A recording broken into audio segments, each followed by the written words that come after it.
عليكم ورحمة الله وبركاته. دمان dhalinyarada Soomaaliyeed meel kasta joogtaan waan salaamayaa. Maalmahan waxaa socota hees cusub oo ka yaabay ugu soo qaaday wiilka la dhaho Sharma Boy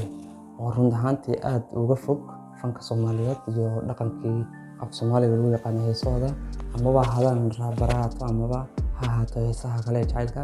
Waa hees aad runtii meel uga dhac leh oo ku saabsan waxyaabo aan macnaheedu diinta Islaamka ay noo baneenin. waxa weeyaan bal heestan ugu soo qaaday Sharma Boy oo maalmahan khadka ku jirta heesta cusub la dhaho Jawiga weeyaan. heesta aan caawa rabin aan isku dayo inaan bal dhalinyarada aan u falanqeeyo amaba reaction aan ka bixiyo bal ila socda duleedado marka hore waan neeshidi marka labaad baan eray dul istaag doonaa insha Allah balan dhageysano ninkan waalan marka caba jawigeyga macaan raaxada ma leeguna ani leeguna wakadaca marka caba jawigeyga macaan raaxada ma leeguna ani leeguna sasway waxaan u caba marwabo kas ani daddan madax galo bankiya berka ibalbalo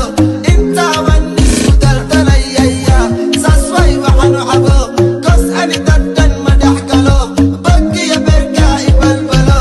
inta wan isku daldalayaya waad baqashaan baan maleeyaa filaya oga bale eray aan dul istaagno insha Allah bal la socdo ninkan leeguna ani leeguna wakadaca marka cabo jawigeyga macaan waan ka dhaca marka aan cabo jawigeyga macaan buud raaxada ma leeguna wuxuu leeyahay hadana raaxada ma leeguna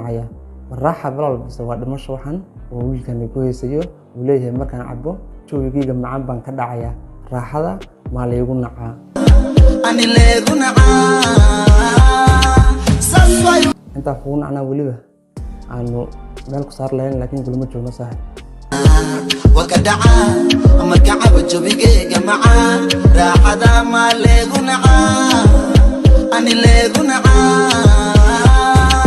sasway waxaan u cabo marwabo kas ani daddan madax galo bankiya berka ibalbalo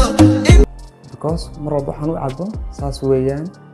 kas ani daddan madax galo bankiya berka ibalbalo inta wan because dadka dhex galo buu yiri dadka dhex galin waa khamradu cabiyo de maalin kulay mar walba darwad ku dhex jira taa darteed buu dadku dhex galin isna wuxuu yiri dadka ma dhex galo taas darteed baan u cabayaa buuran soo daldalaya mar walba sasway waxaan u cabo kas ani daddan madax galo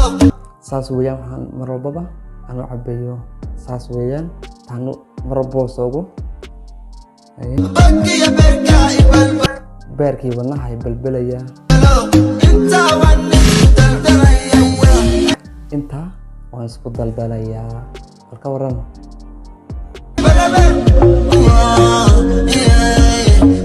fankii Soomaaliyeed iyo amaba dhalinyarada Soomaaliyeed hadba wuxuu nin gaala sameeyo baa la daba socdaa lagu dayday waa dadkan yaa la hadlo Soomaalida